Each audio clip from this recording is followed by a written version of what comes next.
Good morning, ladies and gentlemen. Welcome to the regular meeting of the Palm Springs International Airport Commission for Wednesday, February 4th, 2004. The staff certified posting of the agenda.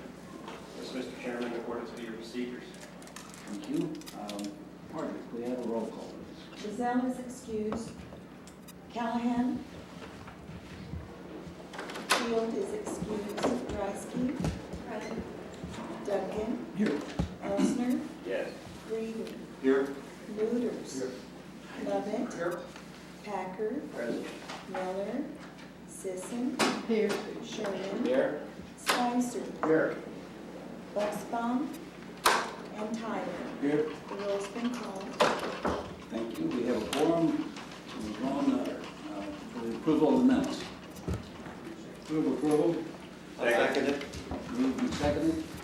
Any corrections? Not? All in favor? Aye.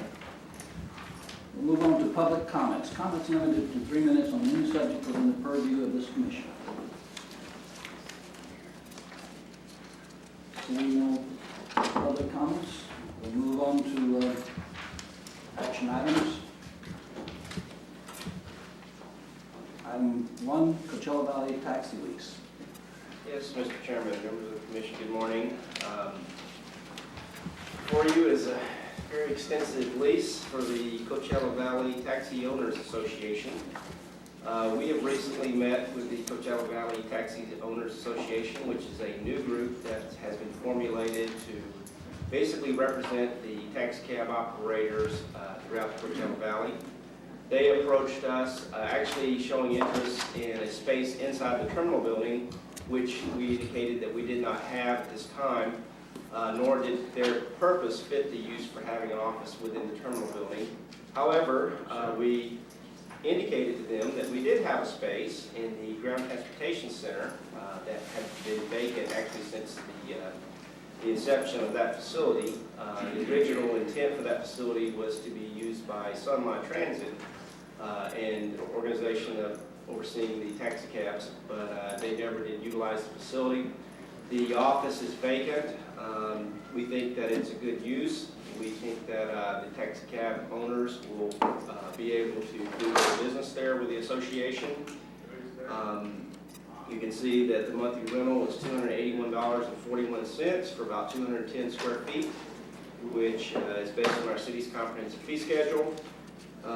This is a good thing. It's a good partnering, the relationship building with the taxi cab operators here at the airport, and we would recommend the Airport Commission approve this lease agreement and recommend it to City Council for approval. I move approval. Moved and seconded. Discussion. Yeah, this on page 2, percentage rental, what does that got to do with business? Is that just a boilerplate thing? Yeah, it's just a boilerplate. If you refer back to the first page, 1.7, that section is not applicable.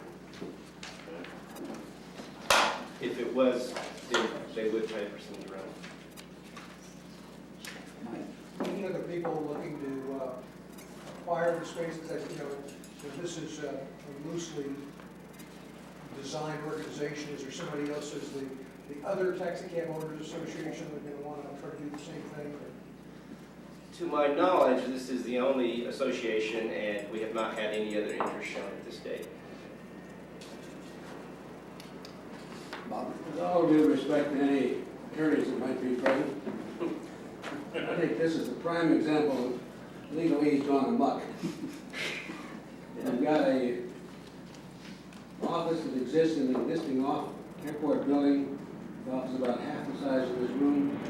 We probably spend more money on putting this together and renewing it than the entire year's lease.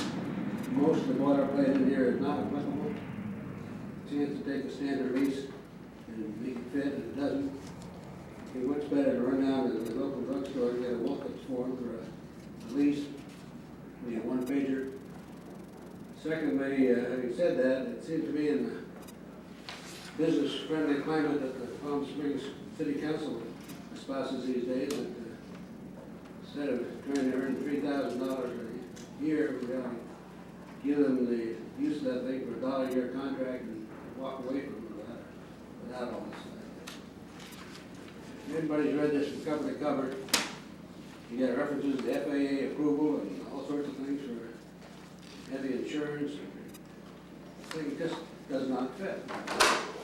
Try and use this for a 210 square foot office in an existing building, I'm sure.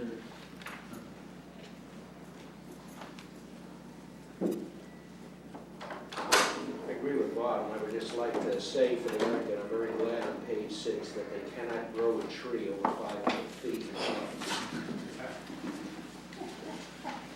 Where does it There's say? gotta be an alternative that makes sense. Page 6, section G.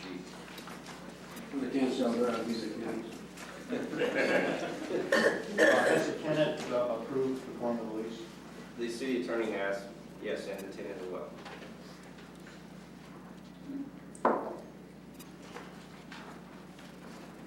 Call for the motion. Question's been called. All in favor? Aye. Opposed? Aye, no, whatever you want to say. Motion passed. You're going to get to write the next one. Moving on to updates. Yes, Mr. Chairman, we've recently been recognized by the FAA for our outstanding work on our airfield. In that, I would like Mike to talk about that. I'll be very short. I'll pass around the certificate that was sent from FAA Airports Division. And we just got the letter back framed. Most of you know we've had a long-term relationship with the FAA on numerous fronts. We've spent, at least in the 11 years that I've been here, a lot of time with the FAA and dealing with safety issues. And they're in the process of undergoing some transition. Also, they have a new division head in the airport side, which is Martin McClarty, and it was very nice of him to send this to us. And I'll just kind of read through it quickly, but it's a 14 CFR Part 139 award and recognition, which is the section of federal regulations that govern commercial service airports. It's my pleasure to present Palm Springs International Airport with this award acknowledging Federal Aviation Regulation Part 139 compliance and formally recognizing the airport's contribution to certification and safety. From October 1st, 1999 to September 30th, 2003, Palm Springs International Airport has demonstrated exceptional compliance with FAA Part 139 certification and operations. During this period, the airport received no discrepancies from annual certification inspections. In addition, the airport has contributed substantially to airport safety through accurate and timely updating of publications in support of the airport operating certificate. These publications include the Airport Certification Manual, the Airport Emergency Plan, and the Wildlife Hazard Management Plan. The airport is recognized for development and execution of procedures pertaining to operations, maintenance, and construction safety, and for prompt response to issues involving runway safety. Airport rescue and firefighting is acknowledging for achievements related to aircraft fueling inspections, fueling safety, and for their focus on ARF training and records management. And I'll pass this around. They're not all here, but there's a group of about 40 people that do all this work, and that's a lion's share of the staff of the department, and they're the ones that were out here at midnight last night painting the runway, and are here responding to various events. And my thanks also to Chief Freak, who is here, and his engineers that actually run the trucks, but also him, and Assistant Chief Blake Getz and Lieutenant Chief Mark Batcher, who, if I don't talk to him every day, I talk to him every other day. So, but again, it's a lot of people down there that do a lot of work, and if they were here, I'd all thank them. They're not; they're out working, but they do a great job, and I'm very proud of them. Mr. Chairman, that's a big part of our operation here, to make sure that our airfield is safe and to be recognized by the FAA like that. So it says a lot about the management, the staff. Lead the commission in a round of applause for this. John, would you make sure that Chuck makes a decision on his update with the city that everybody understands this award? Because there needs to be, because we tend to gloss over all the bad things come to the press, and something, especially in the city update, we do that in the monthly updates. Just immediate government, or get that newspaper. And we should take the cellophane off and hang it up. Actually, that's part of the safety procedure.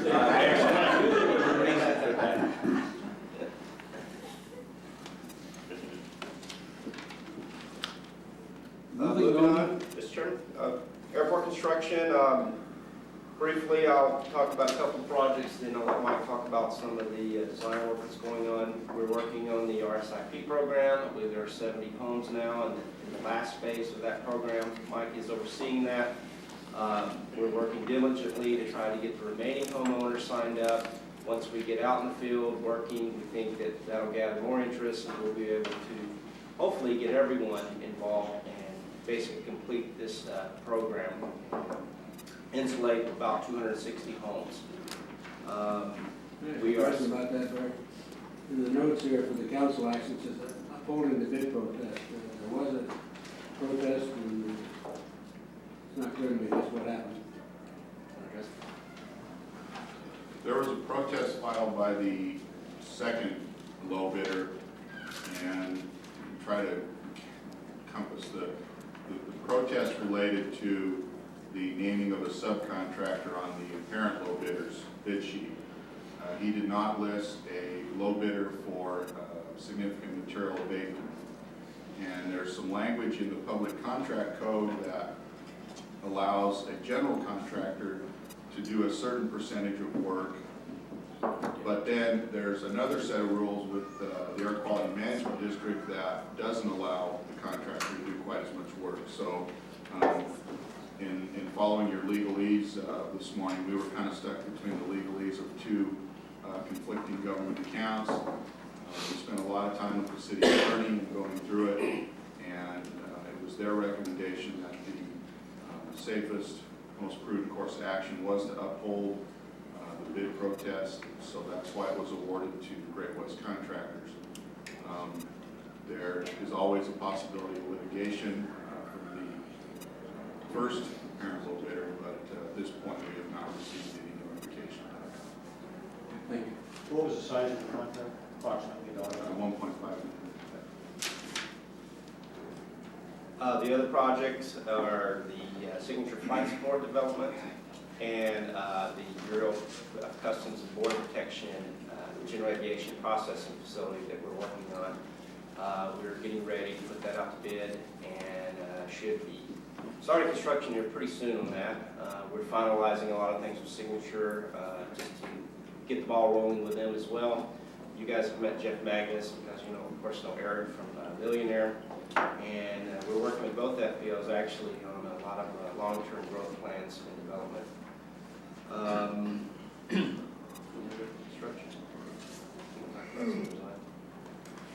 Just real briefly to bring you up to the latest on the Central Plaza design work we're doing. We're in the probably what I call the world's best definition of project creep right now. Luckily, all our drawings consist of is background and trace paper, so we haven't really spent a lot of money yet. But what we're dealing with is really the passenger security checkpoint issue.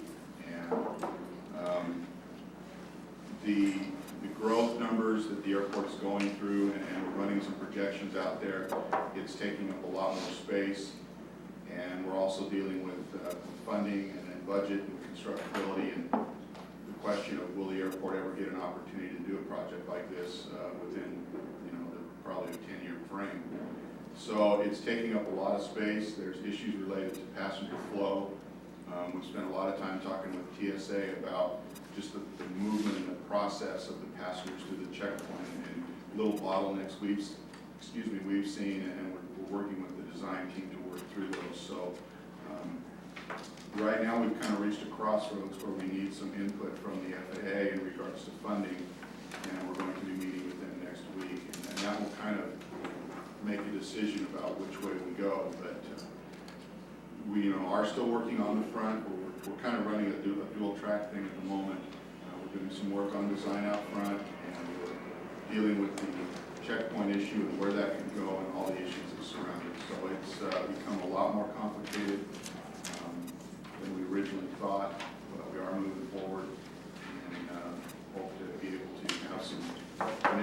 concepts out shortly for comment.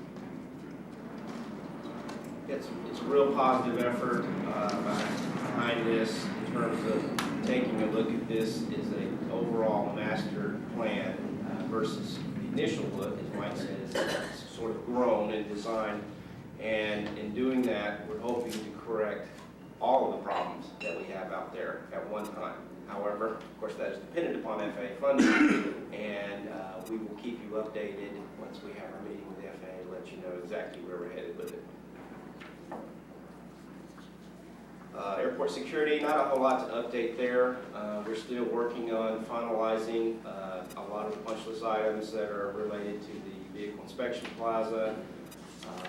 We should have those things wrapped up here pretty shortly. We did some testing to make sure that those systems are functional and operational, and all the testing went really well.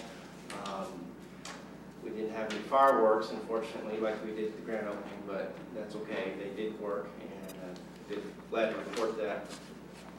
Air service updates, let Richard speak to that. Since the last meeting, the Air Service Development Team here at PSP has met with Northwest Airlines and has met with Continental Airlines. And as I indicated at the last meeting, we would have an overall overview on air service development updates, which Bob here has decided to just start passing out for me. So it's just going on down the row and going out before I can even mention that it's on its way out. Inside the packet that's here, we've got a number of different things. But on the two meetings that we held with Northwest Airlines and with Continental Airlines, we were very, very pleased with the overall discussion that took place at the headquarters. We were very excited about some of the things that were said in the meeting that would lead us to believe that we're going to have an increase in capacity next year, and possibly towards the end of the summer as well with each of those carriers. So it's exciting to see that they still have an extreme interest in Palm Springs. They see us still as a very viable, growing market. And the overall continued relationship that we've developed with the carriers continues to benefit us as we move forward.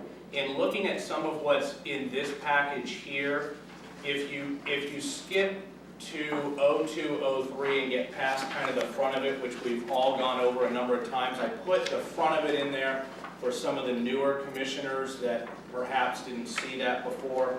But if you look at fiscal year 0203 and just the overall impact, and what we've done here is put together an impact based on PFC collection and landing fees, and then the amount of revenue that we get approximately on a per passenger basis, just to give you the overall impacts of the additional Chicago, the nonstop Atlanta service, all based upon the meetings that were held that year with all the different carriers that they were held with. And if you take a look at then the travel schedule that was done with the CBA, Palm Springs Bureau of Tourism, the City of Indian Wells marketing team, really bringing together that overall valley-wide support that we've always been looking for in air service development, which is the #1 issue still faced by the hospitality community trying to bring in visitors to the valley.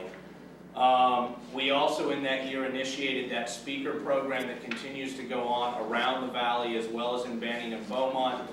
And if you look at the 4 pages back to fiscal year, right before the fiscal year 03-04, just the total revenue generation from the expanded air service is really where you see all the growth that's being allowed to happen. I mean, we talk about all the wonderful construction that we need to do, but there are grant matches that we need to match.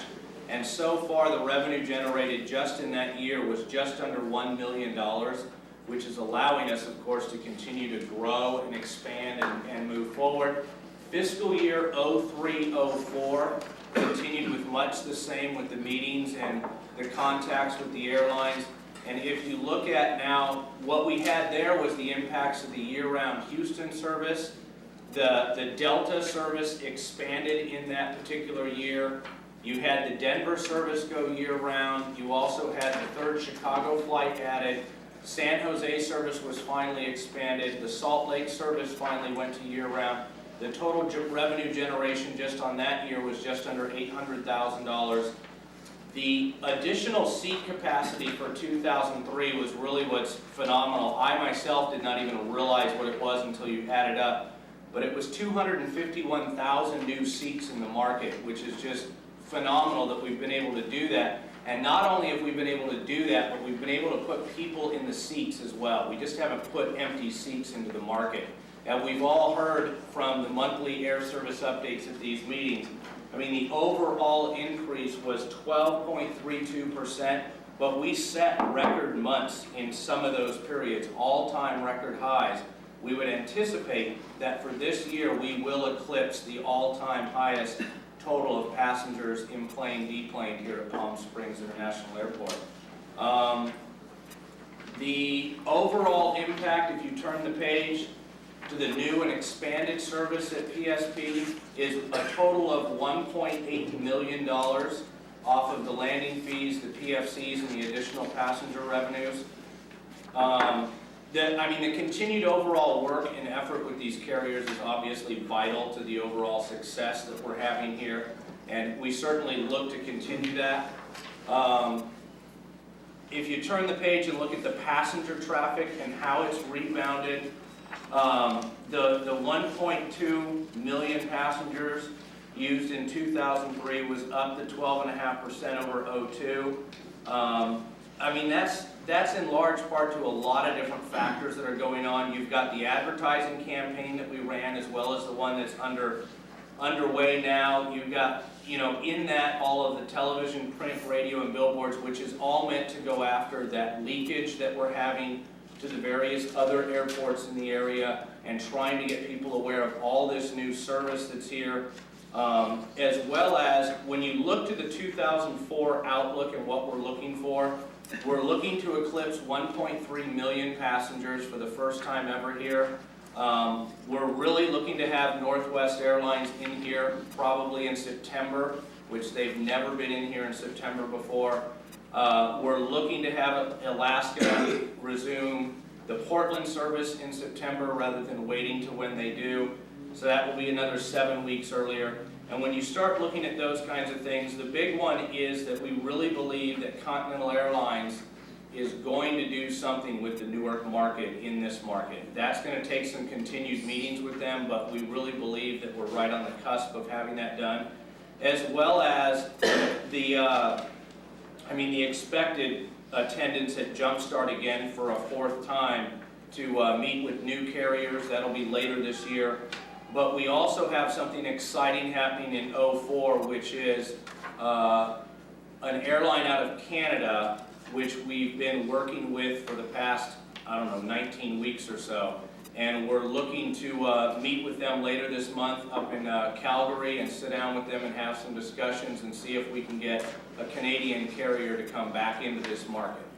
I think things look pretty positive with them just based on all of the initial discussions with them and the information that's been flowing back and forth. So that meeting will be taking place February 26th.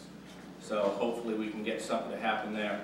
The 2004 additional capacity that's just been confirmed thus far is another 46,000 seats above where we were for 03.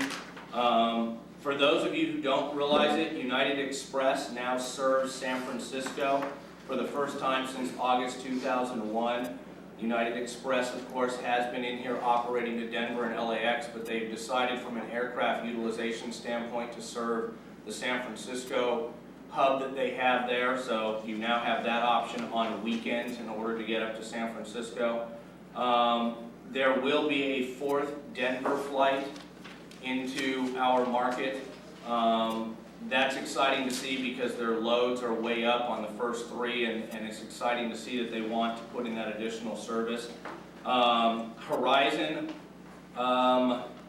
this got in here, but Horizon will be announcing that the Sacramento service will be loaded this weekend through June 5th, which has never occurred before with the Sacramento service. The Sacramento service normally ends much before that. That was in full discussion at the table when we met with them in December up at Alaska's headquarters over what we could do with that flight. So, I mean, it's exciting to see that they listened and they want to do something with the flight. There is some additional anticipated 2004 capacity, if you turn the page, of another 52,976 seats. That additional capacity comes from a variety of different areas. I already mentioned the Northwest and the Alaska service, but also we're anticipating new service to Oakland International Airport. That one is still pending some further discussion. But I mean, it's just all exciting to see that we keep moving everything forward, and you know, with all the revenue generation that comes off of it, we're able to continue all of the construction projects and the expansion overall of the airport. The 2005 additional capacity that's anticipated would be 51,126 new seats at this point in time. The 2005 is a little bit out there still. We probably have one more round of meetings with each of the air carriers listed here in order to truly get that to get underway and for them to feel fully comfortable about the support that's there. One bit of encouraging news is under the PSP Air Service Development Program that both the Commission and the City Council adopted for this year, is that one of those carriers mentioned is eligible under that program, and we do have full support from the CVA, Palm Springs Tourism, and the City of Indian Wells in equaling contributing towards the marketing fund. So we should be, by all accounts, about a little over $250,000 in marketing support specifically for the one carrier that would be eligible under that program if they decide to initiate the flight, which is what the program was all about, was for marketing support. It's not a dollar check, it's not written to anybody, it is for marketing support to promote the new service. We all know how important it is. We get new service announced, but it's very important to make sure it's promoted so that people are aware that the service is there. So we look for that to be just a huge positive overall. May I say something? No. As serving as the chairman of this committee, when we have our meetings, I'd like to say that I think Richard has done a fantastic job. He has worked very, very hard on this and has come up with an excellent report. Thank you. Here. You operate on commission. No, I don't know. No, I don't let it.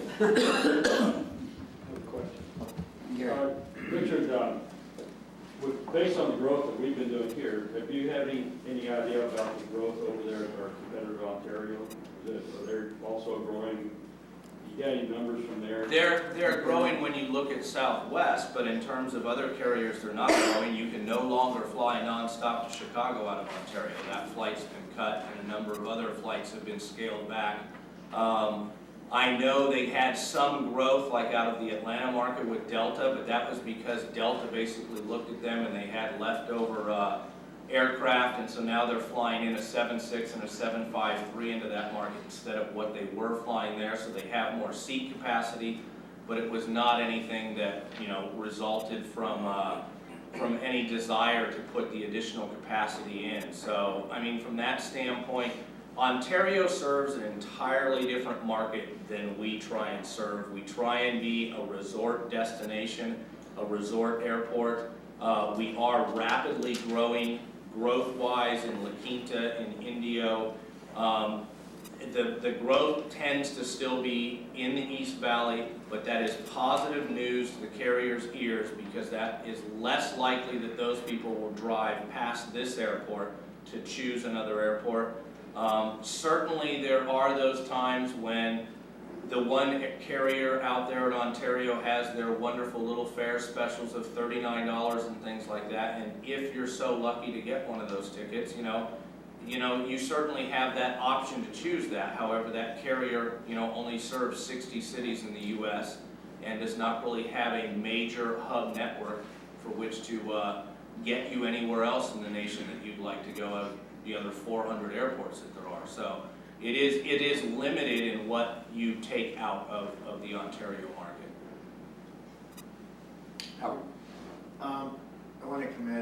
Richard and Mike on letting everybody know, and as well as Barry, is what's the status of what's happening in this airport.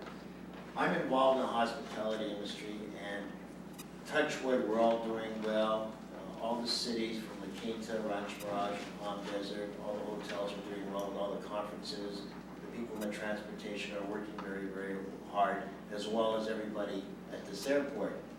We've got a problem here, and I see it all the time. Friday night, Saturday night, Sunday night, and Monday night, or Monday morning, we've got people that are heading back home. TSA is doing a phenomenal job to keep up with everybody going back. But we've got a backlog of people waiting in line that they have become very irritable.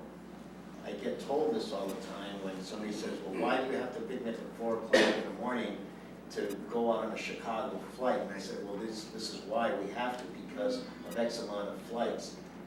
Our TSA department needs another section in there. If what Richard is telling us about what's going to happen this year into next year and the following years, we got to handle all this. If we're going to bring clients into this city, and we got the big show coming up, fall as well with the AOPA coming up, I think it's 2005, we got to be able to handle this backload of people leaving here, because we want them to leave on a good note, that they come to this place for the conferences, and that they can get in and out fast. There are other airports, from what I understand, in our situation that have more bodies to handle the load. But we physically need help in this place here. And if we can get TSA, help TSA with the people upstairs to understand that we're now an important, we're actually competing with the big guys. We're competing with Ontario, we're competing with LAX. And we're getting people to come here. And the hotels are really doing well in all the cities here, and as well as in this city. So we're actually the feeder to everybody in this whole Coachella Valley. So we have to help these hotels to get the clients in, to get the clients out. Howard, Yes. do you have any recommendations? One of the recommendations Barry was just, Mike was talking about, is that we need an extra gate in this place here. They need extra help in TSA. I mean, they are a wonderful department here. They've done very, very well. They've proved their part. I think they have. Howard, when you say gate, are you talking about checkpoint? Checkpoint. If you look at all the maze, and I stood upstairs and I've seen this maze, it keeps changing because they're trying to alleviate the problem. They stand out there and they see the problem. They try to change things constantly around. But I think they need additional gate to get this load. People get very tired waiting in line to move. Sure do. And then they're very concerned about not missing their flights. And there's probably people who've missed their flights, unfortunately, because of the backload. I mean, on Sundays here, you see this load going all the way back to the Harley place there. So somebody has to help these people get more help so that we can help the people that are spending money here. Howard, follow-up question. Is it a function of personnel to deal with the high crowds, the high numbers? Or is it a physical limitation that we just have a certain amount of square footage down there? What's your take on that? Do you want Lee's here if Lee wants to? I didn't mean to pick on Lee, but he's standing up. Well, he showed up dressed Yeah, in a he's suit and dressed. everything. Yeah, he's Go on. dressed. Okay, he's in the corner. Go ahead. Well, you're preaching to the choir. We want to help Palm Springs grow as well. And we've been working real closely with the deputy director and his staff to try to add another lane to this checkpoint, because we can't really increase throughput with the space we have down there. We've tried every tweak in the world to improve the throughput there, but as you all know, the airport's growing, the checkpoint hasn't been. So we're looking forward to moving that checkpoint into a space where we can add another lane and additional lanes as this airport grows. We understand it's a customer service problem. On the other hand, it's my job to see that no deadly or dangerous weapons go through that checkpoint. So kind of a balance there that I have to be responsible for to ensure that we're screening everybody appropriately.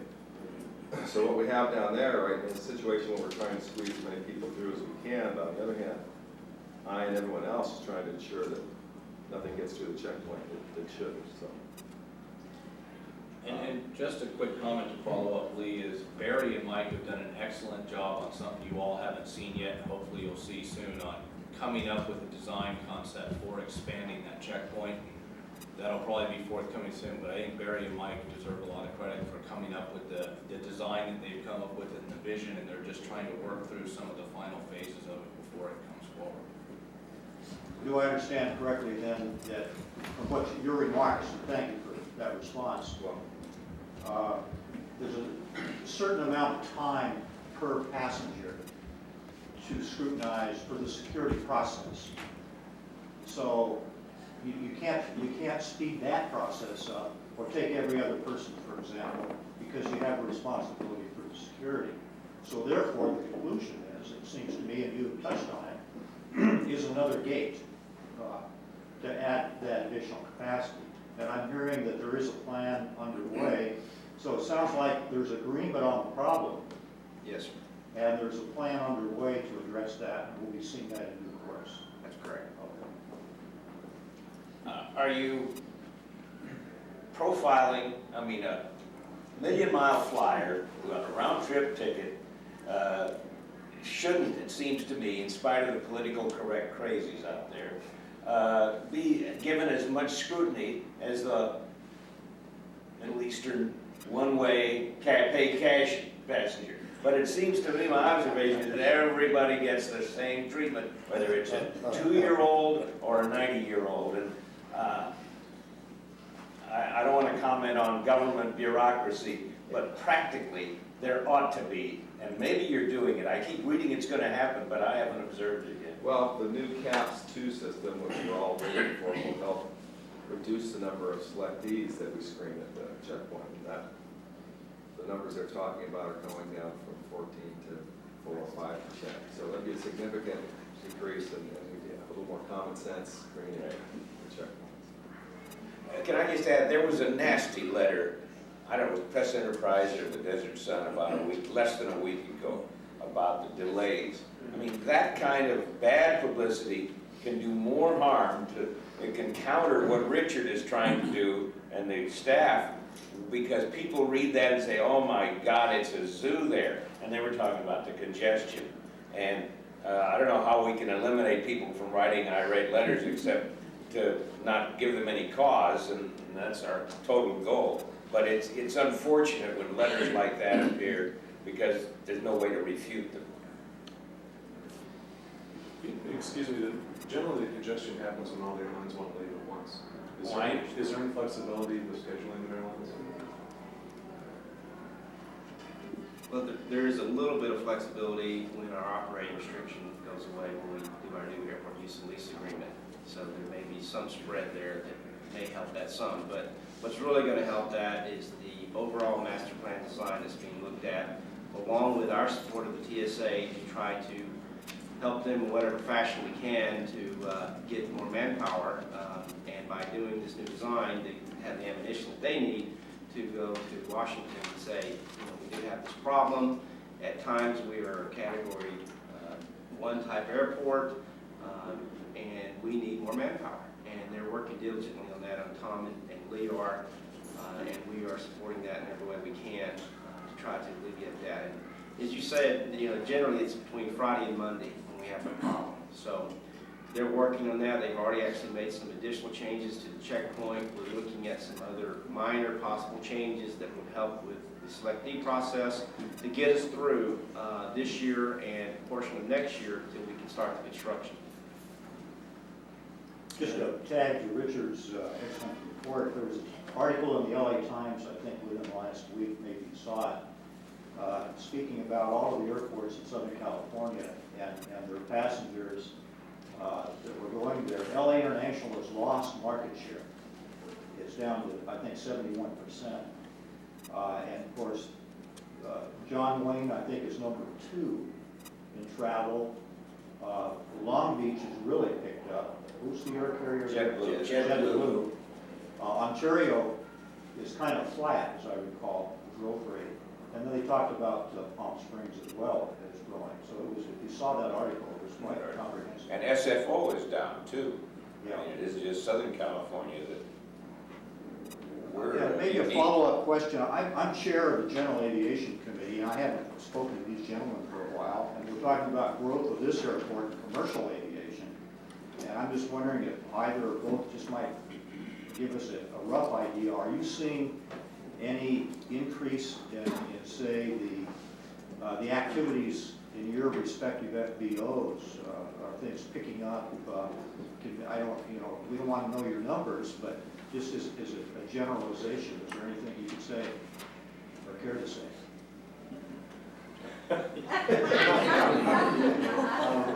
Our numbers are low last year by a very, very small margin, so we do see potential growth. If I may comment, I've only been here a couple of weeks, but I've been at lots of airports throughout the country, and I'm very familiar with the structure of many airports and many larger airports. And I have to not only compliment you, but the management crew here. They're absolutely phenomenal. You guys at Palm Springs are so far ahead of major airports that it's just absolutely unbelievable. Not only are you well organized and have a forward-thinking view and are trying to proact instead of react, but you've got a management team that's doing a phenomenal job. I can compare you to San Francisco, to Chicago, to Milwaukee, to Boston, to Orlando. You guys are light years ahead of those guys.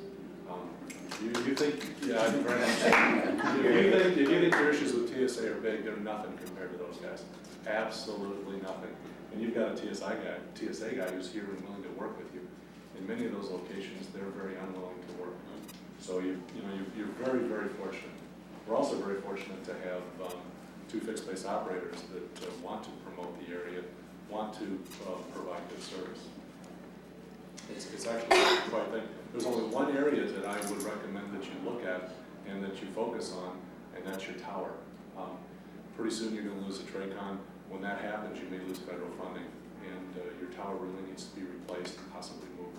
Outside of that, that would be my issue that I would look at that I haven't heard. Now that may be on your plans that I'm unaware of or anything of that nature, but outside of that, I'm absolutely impressed with Palm Springs and with your forward thinking. As far as business, we're both trying to promote it as much as we can and move forward. We're both doing whatever is possible. And I'm sure Eric will probably echo what I'm saying. Yeah, I agree. Jeff's comments, it's interesting because a couple of locations where I know Signature operates, we do not, but the airport has come out and publicly stated we could care less about general aviation. In fact, we prefer they go away. And it's tragic when you look at the people who come through both of our private aviation facilities and the type of influence they have on bringing other people to the valley as well as businesses, and we're very much appreciative of the pro-GA approach that's taken here at Palm Springs. Relative to statistics, I think last year fuel volumes, which I know airport has access to, general aviation fuel volumes were down in the neighborhood of 1 to 2%, so basically flat. However, we've seen both in December and January, hopefully a trend that will continue through the year, all-time record volumes at our store anyway, and I think Jeff just said they're seeing an increase in their business as well. I think if you look at the number of operations, you'll find out that the GA operations here are at least 50% of the number of takeoffs and landings, if not more, than the commercial. Granted, a commercial brings a larger group, but not necessarily the group that spends as much money as the group that comes in general aviation. So I applaud you along with Eric in the forward-looking, the proactive stance you take. Eric knows that Thermal Airport or Desert Resorts Airport has seen a large increase in the number of corporate jets that come in there because it's very close to La Quinta and the golf courses and so forth. And that's being reflected here. You see that big iron parked out there. And boy, those airplanes take a lot of fuel. Thank goodness.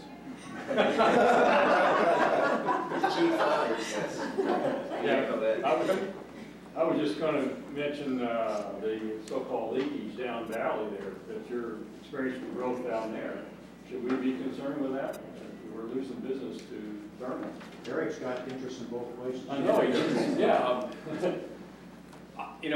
It's recognizing we have a bias. Our fuel volumes down there have increased at the rate of 8% a year for the last 4 years now, which is not monumental. It's still at a level that is relatively speaking, and again, just talking about fuel volumes, which is some indication of the number of aircraft coming in. Although it's increasing at a pretty good clip, we're still at basically a third to almost a quarter of the volume here in Palm Springs. So relatively speaking, Palm Springs is still 3 to 4 times larger than Thermal. Thermal is growing. We are spending money down there to help it grow. We work with the EDA, who's obviously very interested from the Riverside County standpoint to see the airport grow. I continue to say that it will take another decade, even with current growth patterns, to get anywhere close, if it ever gets to the size, just in terms of general aviation activity, that's here at Palm Springs. Speaking of the tower, are you planning to move it, rebuild it, change it, make it taller, or what? Maybe at this point, there are some design parameters that were in the master plan regarding the tower. It is all dependent on funding and whether or not they want to relocate the TRACON facility. Keep in mind that is an FAA facility, and technically the FAA would pay for the funding upgrade to that. When does this thing expire, that Eric just brought up? Isn't there a time period? What? What you just said, the tower, when is that going to be coming up for renewal? No, that's FAA decision on that. Yeah, there's not been a decision made on to relocate that yet. Jim? I just want to get back to marketing and security a little bit. I've listened to everybody's comments here today, and you know, it's kind of interesting. We're a resort, so people expect that little town atmosphere. We can just run to the airplane, drop our bags, and be on the plane. I think it's getting over that concept a little bit. I have the same problem with myself. Even, I'm always running late when I get here. You gotta get used to, I mean, our lines are nothing compared to anywhere else. I went to India the day after Christmas, and it literally took me 6 hours from the time I walked through the door at the ticket counter to actually get on the plane at midnight. And that was standing in security lines for an hour and a half. They had one checkpoint for us to get through, to get that flight, and you stood in line after line after line. I realized it was Christmas and holiday, that's why I went early.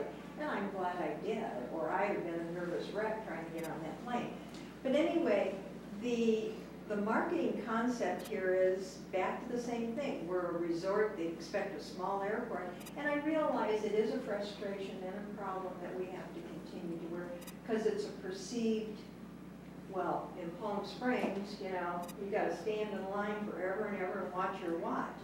Security, people, the rest of the world expect to stand in line that long. Now here, yes, we're talking about you use the word common sense. I mean, I saw a little man there with 2 people helping him through. He could barely walk through the little gate there by himself without help, and yet he had to take off his shoes and he had to be wanded, and then there was 3 people holding us up trying to get this little man moved over to get his shoes back on. You know, that's the common sense, that's where that comes in. I just got back from India, as I said, and I had the quote-unquote privilege of flying Air India. To get on the plane, everybody is wanted. Everybody. If not once, you're wanted twice before you get on that airplane. In Juniper, we were wanted twice before we ever got on the plane. Our carry-on bag went through security, but then at another checkpoint before, out on the field, before you were to pass to the airplane, our carry-on was manually gone through again, and we were wanted again. When you get off the airplane, you have to show your boarding pass as you get off the airplane, or they pull you aside. So we talk about security and holdups here. I mean, we felt all like we were all hostages there. It takes forever to get on an airplane Were there. people generally patient? Huh? Were people generally patient? Nobody complained. Nobody complained, nobody looked at their watches. Shut down the anarchy, probably. But the airplane doesn't leave until they got everybody through. But we were right on time. Where So was I the just 6 hour wanted to wait? secure- huh? Where was the 6 hour wait? It took me in Los Angeles, yeah, to get on Singapore Airlines. And like I said, it's holiday, so I went early. But the planes were all full, of course. But even then, the security, we were supposed to be one area for security, then they moved the lines all the way around, and then it was just one to get all of us through. But you didn't have, did you fly from here to LAX? No, Oh, okay, you drove to LA. Leaky. I drove, well, that's. As a member of this commission, don't you have an obligation? Well, to yourself, because You know I've what, flown out of here and leakages. connected, and you don't have to deal with that at LAX, you can check your bags here. Leakage is fog, and after you've been flying 48 hours or in airports and flying 48 hours, only thing I want to do is get home. I don't want to sit at LAX at 11 o'clock at night because it's too foggy for the planes to leave or whatever time it is. And that happened to my friend. He flew from Carlsbad to Los Angeles to make the same flight I was making. Not a problem leaving, but coming back home, they actually flew him to Palm Springs and busted him to Carlsbad. And after flying that many hours and being in airports, that's not what I want. I was home and in bed before he ever got home. Richard, we need a Singapore flight. Man, that's the airline to go. And you know what, Singapore flights, just speaking of Singapore, they're wonderful to fly. Their flights are all full, I don't care. You had to book 45 days. One lady on the flight, her mother was dying in India, she was trying to get there, and she had to leave 45 days, and then she had to stay there for at least 30 days before she could get an empty seat back. Mr. Chairman, I was just going to point out that Commissioner Drysky brings up a very good point that would actually help the situation in terms of our lines.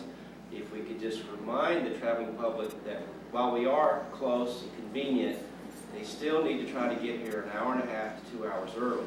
By doing that, they're able to get into the queue line at the checkpoint sooner for the flights that are leaving sooner, which helps them process the passengers quicker through that checkpoint. If they don't get here before that time, then they get in the back of the line, and then it becomes an issue which causes delays and other things that can happen out there regarding the flight schedule. But if we could just remind the public, generally an hour and a half is the 90-minute time frame that we're looking at to try to get here before your flight. Well, from personal experience, I just always plan when I'm departing to get here 2 hours early. And because of that, I've never had any delays in the lines. For those people that are in those zigzag lines, do you not mention that if they do have tickets on planes that are going to be departing soon, that they come out of the line and pass through first? No, because that is actually rewarding passengers for coming late into the airport. Yeah, but Now, what is happening is the air carriers are taking a more proactive stance by trying to manage the lines at the ticket counter by letting those passengers know that the earlier flights, we need to process you first so we can get you in the line at the checkpoint. That's some of the communication that's been going on with us, the TSA and the air carriers, because we meet regularly to try to solve these problems. And so the air carriers are trying to manage that at their queue lines, at their ticket counters, before it gets to the checkpoint. How long will they hold up with that before they say, I'm sorry, we're just not taking it? It depends on each carrier. They have different. You know, they do that, and that's very good. And I've been on flights when they do it, but it's also passing through the lines when you're standing there to check in. People will say, well, gee, if I come late, I could have gotten checked in earlier. I see that. Not to beat the anecdotal session to death here, but I agree with John. You should get here early, and I usually do. And I usually have an hour and 45 minutes after going through, because you always have to anticipate on a weekend you're not going to have that luxury. But this is pure heaven compared to most airlines, and yet you have to anticipate there may be a delay but you're gonna have a lot of time for breakfast or coffee after you've cleared the line, because here, Absolutely. it usually is expedited. 30 to 45 minutes of waiting at the gate. Yeah. And then after you do all that, you hear an announcement like I heard this morning that flight XYZ is having mechanical problems and may need my new. Hopefully you don't hear that too often. We've had a very good discussion on this. I'm glad that, Howard, that you brought it up, and it was a very good discussion. If you have that problem, then you talk to Jeff and get a charter flight then. We can do that. I'll take care of it. Moving on, we have no headed starters. Commission requests and reports. We saw a presentation some months ago of a fellow that wanted to site a 747 and convert it into a restaurant out there. Is that died a natural death, or is that still alive, or what? As far as we know, it's not been resurrected, so. Yeah, they're bringing in DC-10. We've not heard anything else from that gentleman. One other question, what's the status of the master plan? You mentioned master plan. That's on the FAA for approval? That's correct, yes. It's completed and it's Estimated. been accepted by the FAA. The estimated acceptance date by now? I believe it's already been accepted. I don't have the date on the exact date, but it has come to the FAA. We're going to have copies available? Sure.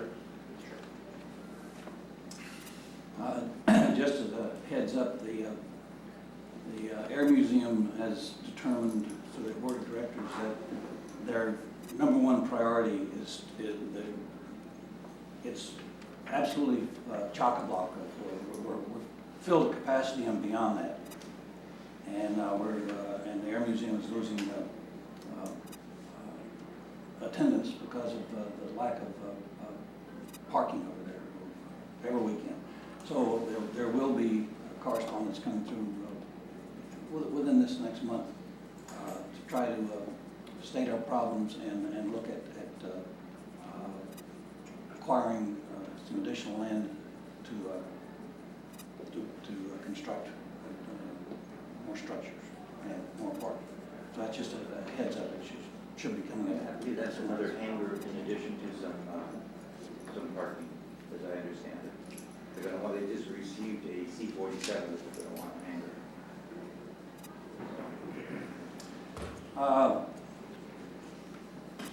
City council action They're attached to your report. Any questions? and correspondence. Just a letter from the city clerk. Staff requests and reports. Very much. Move on to adjourn to our next meeting. Can I ask a question? Has the new director's date been set for arrival? Yes, the new director will be here on February 19th. We've been corresponding with him, and he's excited about coming, and I think he'll be a very good fit with the current staff. Has he been down to meet with the staff or anything? We've talked with him. He has been down once to meet with the city manager and to get some lodging, some housing, and we have been corresponding with him. So he's due in 2 weeks. Due in 2 weeks. He should be here for your next meeting. We stand adjourned.